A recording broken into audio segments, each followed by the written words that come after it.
नमस्कार, आप देख रहे हैं इंडिया टीवी में हूं पिनास त्यागी। 799 दिन बाद फिर वही हुआ। दहशतगर्दों ने यहूदियों को निशाना बना दिया। इस बार जगह इजराइल नहीं बल्कि ऑस्ट्रेलिया का सिडनी था। 2 आतंकियों ने सिडनी की बॉडी बीच पर अंधाधुंध गोलियां चला दी। 11 यहूदियों को मार गिराया। पुलिस की जवाबी कार्रवाई में एक आतंकी मारा गया है। एक बार फिर इसके पीछे पाकिस्तान का कनेक्शन सामने आ रहा है। एक आतंकी की तस्वीर सामने आई है जिसका नाम नवीद अकरम बताया जा रहा है। कहा जा रहा है कि नवीद की पढ़ाई इस्लामाबाद में हुई थी और बाद में वो ऑस्ट्रेलिया चला गया। अब आतंकी नवीद के घर पर छापेमारी चल रही है।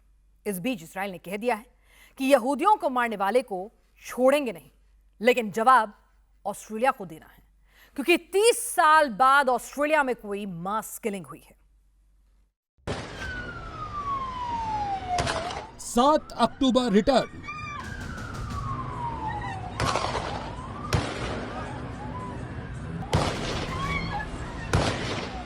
वैसी ही भगदड़,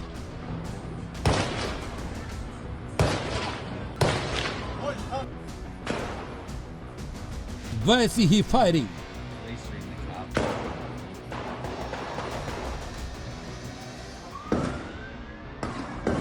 वैसी ही दहशत,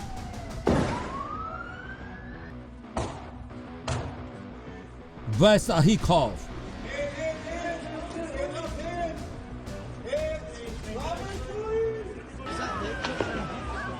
वैसा ही टारगेट,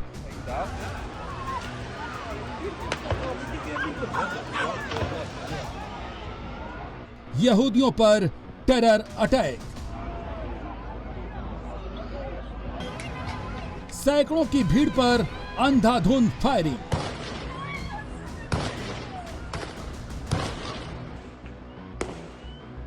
वक्त शाम के 6:45। बॉन्डी बीच, सिडनी, ऑस्ट्रेलिया।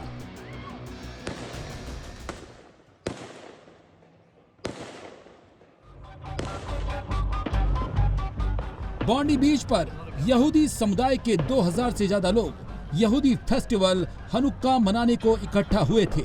ऑस्ट्रेलियन यहूदी कम्युनिटी की तरफ से हनुक्का बाय द सी कार्यक्रम का आयोजन किया गया था। यहूदी समुदाय के करीब 2000 लोग हनुक्का पर पहला दिया जलाने के लिए बॉन्डी बीच पर जमा हुए थे।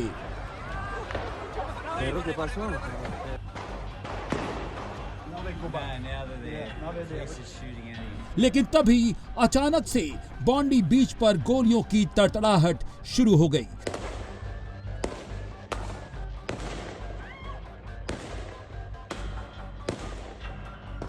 दो आतंकी यहूदी कम्युनिटी के लोगों पर ताबड़तोड़ फायरिंग करने लगे। गोली लगते ही जमीन पर लोग गिरने लगे, लेकिन गोलियां चलती रहीं। सब कुछ 7 अक्टूबर जैसा लग रहा था, जब हमास के आतंकियों ने 1000 से ज्यादा बेकसूरों को अंधाधुंध फायरिंग कर हत्या कर दी थी। बॉन्डी बीच पर भी लोग ठीक उसी तरह जान बचाकर भाग रहे थे। मंजर कितना भयावह था और भयानक था, इन तस्वीरों में आप देख सकते हैं।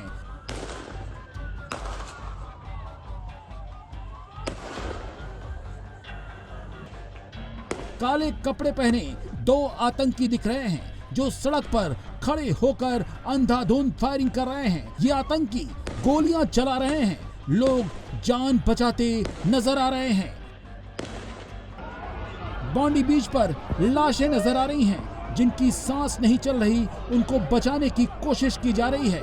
सीपीआर देकर जान बचाने की कोशिश की जा रही है। जो घायल थे उनको अस्पताल पहुंचाया जा रहा है।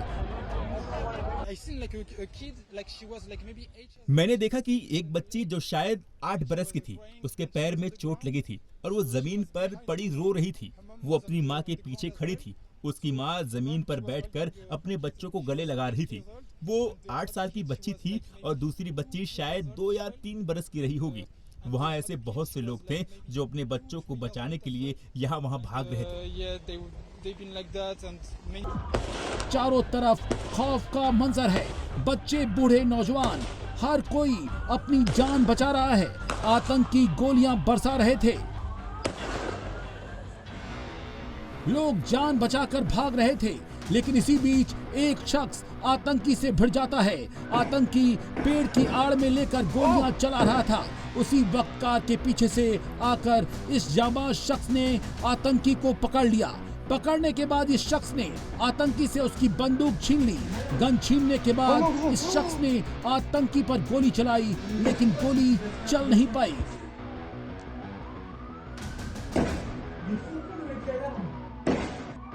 फिर वहां से आतंकी भागने लगा। भागता हुआ वो ब्रिज पर पहुंचा, जहां उसका दूसरा साथी भी फायरिंग कर रहा था।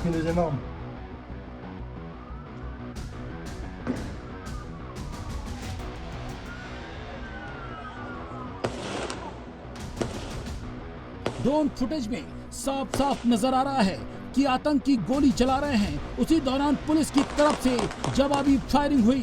पुलिस ने गोली मारी, जिसमें एक आतंकी वहीं पर ढेर हो गया, जबकि दूसरा आतंकी पकड़ा गया। ब्रिज पर एक आतंकी ढेर हो चुका था।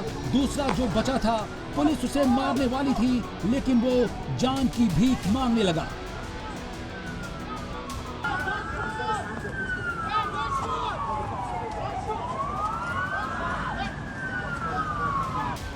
इस बीच ब्रिज के दूसरे रास्ते से कुछ लोग वहां पहुंच गए। उसको पहले पैर से मारकर गिराया, तब तक पुलिस ने उसे अपने शिकंजे में ले लिया।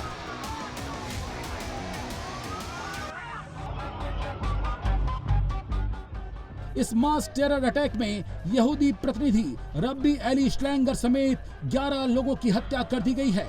एक टेररिस्ट भी मुठभेड़ में मारा गया, जबकि 29 लोगों को गोली लगी है, जो जिंदगी और मौत के बीच में झूल रहे हैं।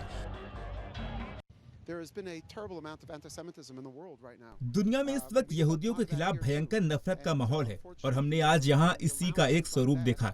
और बदकिस्मती से जब हम ऐसी घटनाओं को रोकते नहीं, होने देते हैं, तो फिर उसका अंजाम वही होता है जो हमारे सामने है। यहूदियों पर गोलीबारी करने वाले 2 हमलावरों में से एक की पहचान का दावा किया जा रहा है। एक आतंकी की पहचान नवीद अकरम के तौर पर हुई है। नवीद के पास से पुलिस ने उसका ड्राइविंग लाइसेंस बरामद किया है। नवीद की उम्र 24 साल की है, जिसे पाकिस्तानी होने का शक जताया जा रहा है। फायरिंग करने वाले आतंकी की तस्वीर भी सामने आई है, जिसके कमर में फुल मैगजीन से लोड एक बेल्ट लगी हुई थी, जिससे एक बात तो साफ है कि आतंकी सैकड़ों लोगों को मारना चाहते थे। जिस राइफल से इन लोगों ने बेकसूरों को निशाना बनाया, वो राइफल भी बरामद कर ली गई है। इस घटना ने पूरी दुनिया को हिला दिया है, खास तौर से ऑस्ट्रेलिया और इजराइल को। जिस वक्त बॉन्डी बीच पर हमला हुआ, उस वक्त वहां पर इंग्लैंड के पूर्व क्रिकेटर माइकल वॉन भी मौजूद थे। उन्होंने एक्स पर अपनी पोस्ट में लिखा है, किसी तरह रेस्तरां में छिपकर उन्होंने अपनी जान बचाई। हमास के हमले में घायल एक शख्स ऐसा भी मिला, जो 7 अक्टूबर 2023 को इजराइल में हुए हमास के हमले में भी बच गया था। वो भी अपने परिवार के साथ हनुक्का फेस्टिवल में शामिल होने इजराइल से ऑस्ट्रेलिया आया था। हमले के तुरंत बाद ऑस्ट्रेलिया की सिक्योरिटी फोर्स ने मोर्चा संभाल लिया है। पुलिस ने पूरे इलाके को सील कर दिया है। लोगों से घरों में रहने की अपील की गई है। हेलीकॉप्टर और एम्बुलेंस तैनात कर दिए गए हैं। पुलिस को तलाशी के दौरान बॉन्डी बीच के करीब कैम्बल परेड से एक कार में कई बम बरामद हुए हैं। बम स्क्वाड की टीम मौके पर मौजूद है। पुलिस के मुताबिक बरामद की गई कार मारे गए आतंकियों की हो सकती है। एहतियात के तौर पर इलाके में एक्सक्लूजन जोन लागू कर दिया गया है। पूरे ऑस्ट्रेलिया में आतंकी हमलों का अलर्ट जारी किया गया है।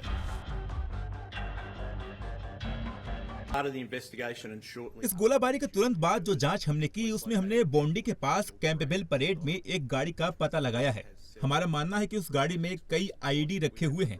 हमारी बचाव टीमें और बॉम्ब डिस्पोजल यूनिट उस पर काम कर रही हैं।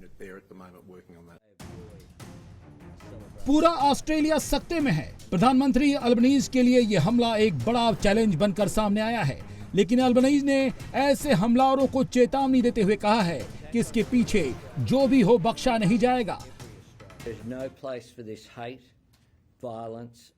हमारे देश में इस नफरत, इस हिंसा और दहशतगर्दी के लिए कोई गुंजाइश नहीं है। मैं आपको साफ साफ कहता हूं कि हम इसका समूल नाश करेंगे। हिंसा और नफरत भरी इस घटना के बाद हमारा देश और भी एकजुट होकर ऊपर उठेगा। जहां हमारे देश के इस स्याह लम्हे के बाद ऑस्ट्रेलिया में रहने वाले सभी लोग यहूदी धर्म मानने वाले ऑस्ट्रेलियाई नागरिकों को दिल से अपनाएंगे। हमारी पुलिस और सुरक्षा एजेंसियां इस भयावह कृत्य के पीछे के लोगों को तलाश रही हैं। जैसे जैसे नए तथ्य सामने आएंगे वैसे वैसे हमारी एजेंसियां पूरी फुर्ती से वो जानकारियां आपको साझा करेंगे। आज बोंडी बीच पर जो शैतानी कृत्य हुआ है वो समझ से परे है। इस दहशतगर्दी के शिकार परिवार जो इस सदमे से अपनों को गंवाने की तकलीफ से जूझ रहे हैं वो किसी भी बुरे से बुरे ख्वाब से भी भयानक है।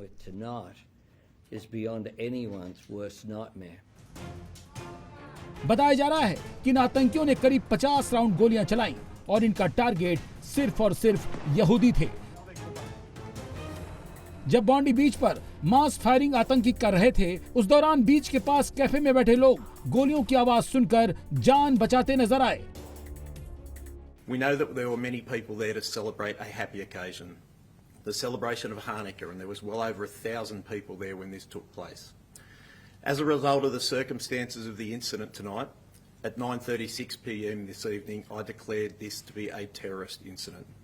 I have also authorised special powers under Section 5 and Section 6 to ensure that if there is a third offender, and we are currently investigating that at the moment, we will make sure that we prevent any further activity. इस घटना के बाद Israel का गुस्सा भड़क गया है। Israel के राष्ट्रपति इसाक हर्जोग ने गोलीबारी की कड़ी निंदा की है। इसे यहूदियों पर एक क्रूर हमला करार दिया है। उन्होंने ऑस्ट्रेलिया से यहूदी विरोधियों के खिलाफ लड़ाई तेज करने की अपील की है क्योंकि शक जताया जा रहा है कि इस हमले के पीछे हमास का हाथ हो सकता है। क्योंकि बॉन्डी बीच पर हुए हमले को इजराइल के आज के एक्शन से भी जोड़ा जा रहा है। इजराइल ने आज ही हमास की मिलिट्री विंग के हथियार बनाने वाले मुख्यालय को निशाना बनाया। इजराइल ने दावा किया है कि इस हमले में हमास का शीर्ष कमांडर रात साद मारा गया। सवाल है कि क्या बॉन्डी बीच पर हमला इजराइल के हमले के जवाब में दिया गया, लेकिन उससे भी बड़ा सवाल है कि ऑस्ट्रेलिया अब क्या करेगा।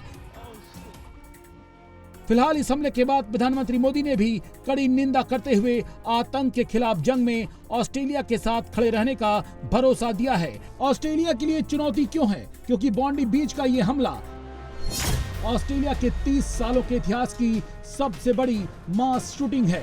इससे पहले मास शूटिंग की घटना 28 अप्रैल 1996 को हुई थी, जिसे पोर्ट आर्थर नरसंहार के नाम से जाना जाता है।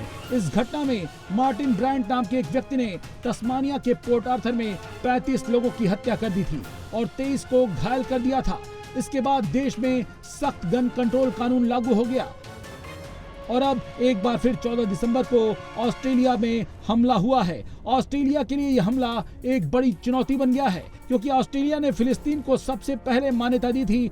अब इजराइल कह रहा है कि यह हमला इसी डिसीजन का परिणाम है। अब सवाल है कि ऑस्ट्रेलिया का एक्शन क्या होने वाला है।